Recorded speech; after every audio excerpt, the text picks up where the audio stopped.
Lembra de mim? Eu sou mecânico. O Geraldo da teleaula passada, que esteve aqui na oficina do Ananias, para saber interpretar os desenhos técnicos mecânicos da Serra Tico-Tico. Só que a gente só viu os desenhos de conjunto dessa máquina, não foi, Geraldo? Uhum. Para completar o nosso conhecimento e tirar todas as rebarbas, a gente precisa saber interpretar as representações de cada uma das partes que compõem a Serra Tico-Tico. Ou, como se diz em mecânica, é preciso saber ler e interpretar os desenhos dos seus componentes. É por isso que nessa teleaula você vai estudar esses 3 componentes da serra: a base, o mancal e a polia. Como essas 3 peças têm muitos elementos, são boas para a prática da leitura e interpretação dos desenhos de componentes. Então preste atenção porque a nossa teleaula de hoje está começando.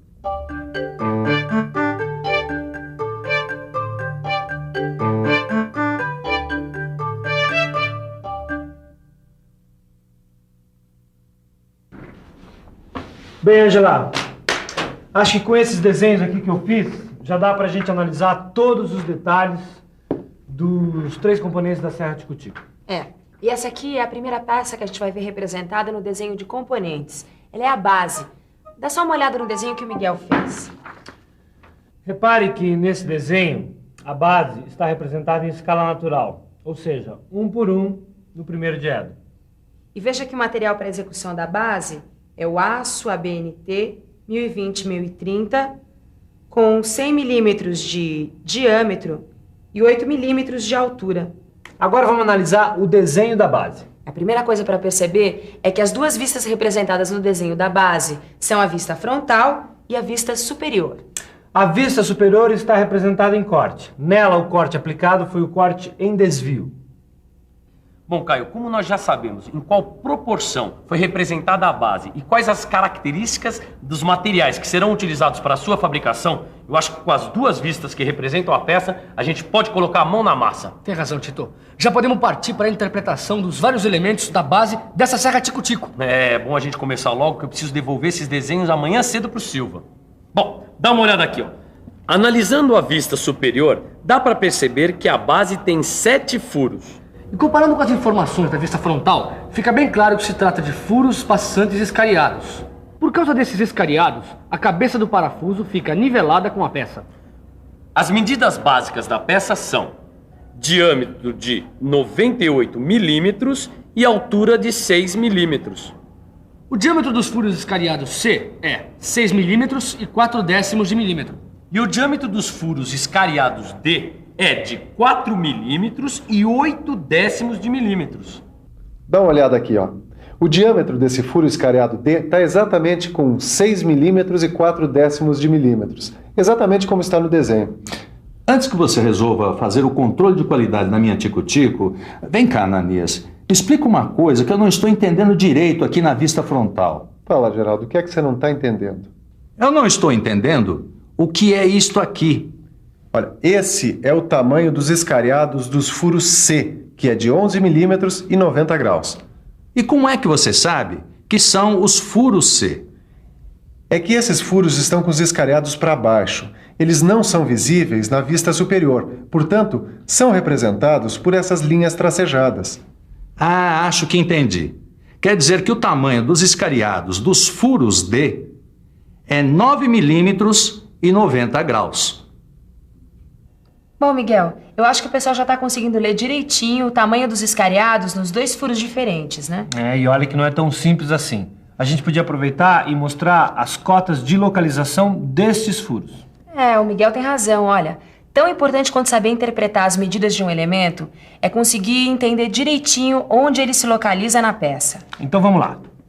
Bom, no caso da base da Serra Tico-Tico, as cotas de localização dos furos C em relação ao centro da peça são 37 milímetros e 5/10 de milímetro, 17 milímetros e 5/10 de milímetro, 22 milímetros e 14 milímetros.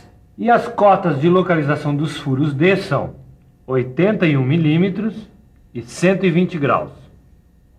Bom, além dos furos, um outro elemento importante da base é o chanfro. Olha, aqui na vista superior, a gente encontra as cotas de tamanho do chanfro, que são 2 milímetros e 45 graus. E se você prestar atenção em todo esse desenho para execução da base, você vai ficar sabendo que as superfícies da peça devem ter classe de rugosidade N8. E vai ficar sabendo também que o afastamento geral das cotas é mais ou menos 1/10 de milímetro. Bom, pelo menos 1/3 dos estudos de hoje nós já completamos, né? Completando a leitura do desenho da base. Só que eu tô achando que a leitura do próximo componente vai ser um pouco mais complicada, hein, Tito? Bom, deixa eu ver aqui. Você tem razão, Falando. né? Aqui está o desenho da execução do mancal. Bom, mas eu acho melhor a gente começar com o que é mais fácil pra gente. Claro. Ó, por exemplo, aqui em cima está dizendo que o mancal é a peça número 5 do conjunto. Aqui na legenda dá pra saber que o mancal está representado na escala natural, 1 por 1, diferente do desenho anterior, que vinha representado na escala de redução. Ó, outra diferença, Caio, é que o mancal não vem representado em apenas 2 vistas. Ó, dá uma olhada, aqui tem 3 vistas, tá? A vista frontal, a vista superior e a vista lateral esquerda. Repare que a vista frontal está representada em corte parcial. Essa área indicada aqui pelas achuras e por essa linha irregular. O corte parcial foi feito para mostrar esses 2 furos roscados não passantes. Ô Ananias, esta vista também tem achuras. Isto quer dizer que esta vista está representada em corte? Exatamente. Essa vista aqui está representada em corte total, para poder mostrar o furo passante e os rebaixos, o rebaixo A e o rebaixo B. Agora, esta vista não apresenta nenhum tipo de corte, certo? Certíssimo, Geraldo. A vista lateral esquerda foi representada sem cortes, mostrando partes visíveis e partes não visíveis da peça. Bom, eu acho que agora a gente está pronto para começar a interpretar a cotagem do desenho do mancal. Eu acho que as cotas básicas eu sei reconhecer. Vê se está certo. O comprimento tem 36 milímetros. A largura tem 37 milímetros e meio. E a altura tem 70 milímetros. Estou vendo, Geraldo, que você está ficando um craque na leitura e interpretação de desenho técnico-mecânico. Agora, dá uma olhada aqui. Esse é o diâmetro externo da rosca triangular métrica. Ele mede 6 milímetros. O comprimento da rosca triangular métrica é normal, 12 milímetros. E a distância entre os centros dos furos roscados é de 20 milímetros. Bom, Angela, acho que ficou faltando os outros elementos do mancal, não? Bom, vamos lá então, que a gente ainda tem que analisar mais um componente da serra Tico-Tico. Então vamos lá. Bom, a profundidade dos rebaixos A é 1 milímetro e 0,6 de milímetro. Esses rebaixos A têm diâmetro de 34 milímetros. Já os rebaixos B têm profundidade de 10 milímetros, sendo que seus diâmetros são de 32 milímetros. E o diâmetro do furo rebaixado é 18 milímetros, sendo que a distância da base ao centro desse furo rebaixado é 48 milímetros. Agora, o tamanho dos chanfros é 3 milímetros por 45 graus. E para arrematar de vez a leitura da execução do desenho do mancal, só falta perceber que os furos rebaixados A e B receberam tolerância ABNT ISO H7.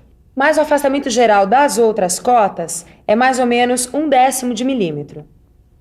Só que a superfície cilíndrica interna dos furos rebaixados deve ter acabamento correspondente à classe de rugosidade N6, quando a maioria das superfícies da peça tem acabamento N8. Que beleza terminar a leitura de mais um componente da serra Tico-Tico. Olha, acho até que deu para tirar todas as minhas dúvidas. Se prepara, porque dos 3 componentes da serra Tico-Tico que a gente vai estudar agora, só falta interpretar o desenho técnico-mecânico da polia. E pelo visto, ele é cheio de elementos. Bom, pelo que a gente já estudou sobre polias, dá para perceber que essa daqui é uma polia em V. Então dá para concluir que essa polia vai ser movimentada por uma correia em V com seção trapezoidal. Xiii, essa correia eu conheço bastante bem. Quer dizer, agora eu conheço bem essa danada, viu? Mas por que essa cara, Geraldo? Já aconteceu alguma coisa com a correia? Na verdade, com ela mesmo não. Mas é que, como eu não sabia interpretar direito os desenhos para a execução dos componentes da serra tico-tico, eu acabei usando uma correia com um tamanho que não combinava muito bem com as medidas da polia. Aí já viu, né? Aí a correia não aguentou o tranco.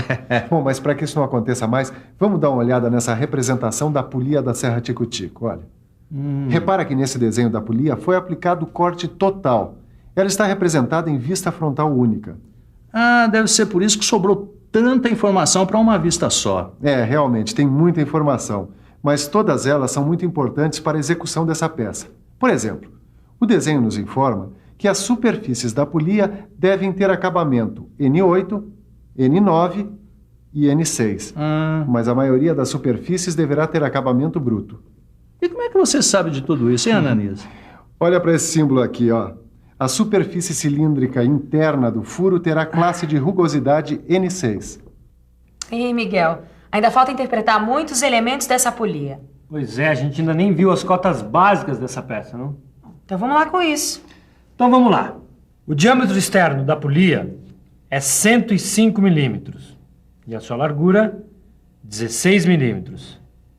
Mas repare que a parte do cubo não está incluída na largura da polia. O diâmetro do canal da polia é 79 milímetros. E a medida da largura maior do canal é 13 milímetros. E o seu ângulo é 34 graus. Agora, a espessura do disco é 8 milímetros. E o diâmetro maior, 76 milímetros. Na parte em corte, o disco está achurado, olha só. Pois trata-se de uma parte maciça atingida por corte.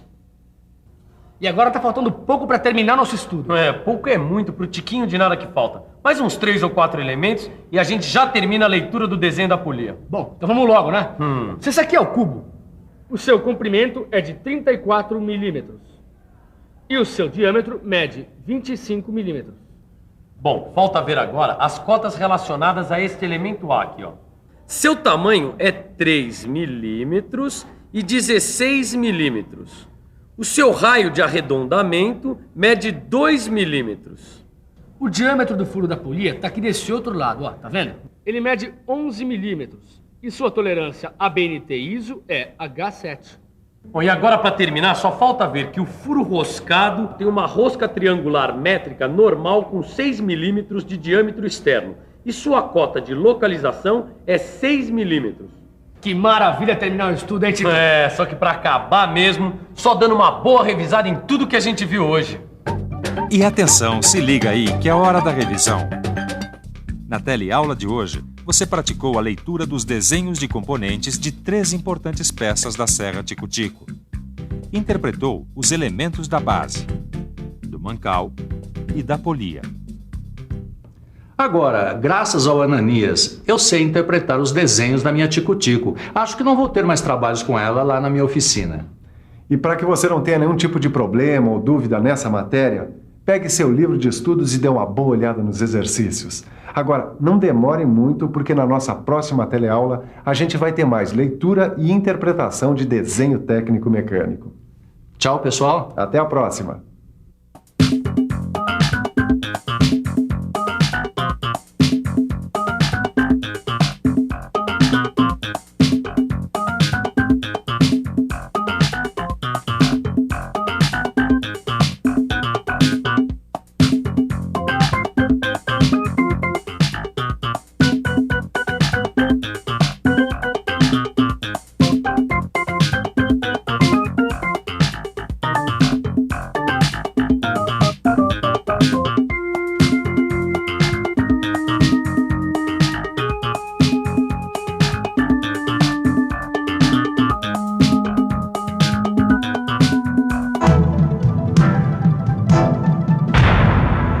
Telecurso 2000, um programa de educação do Sistema Fiesp e da Fundação Roberto Marinho.